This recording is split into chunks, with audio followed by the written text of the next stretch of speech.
काठमाडौँबाट धेरै टाढा नगई प्रकृतिको काखमा लुकेको एउटा सुन्दर झरना। आज हामी पुगेका छौँ तारेभिर झरना। यदि तपाईँलाई छोटो हाइक, हरियाली जङ्गल र शान्त वातावरण मनपर्छ भने यो ठाउँ तपाईँको लागि उत्कृष्ट गन्तव्य हुन सक्छ।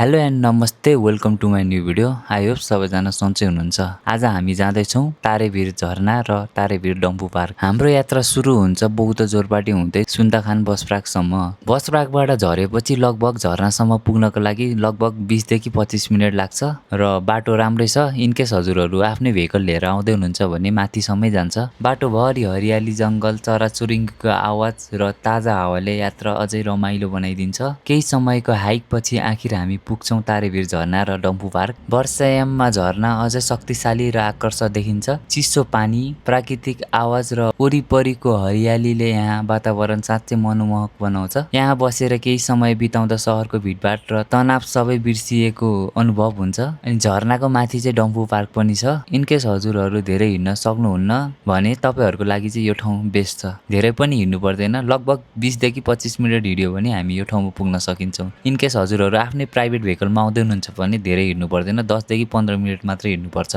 धन्यवाद।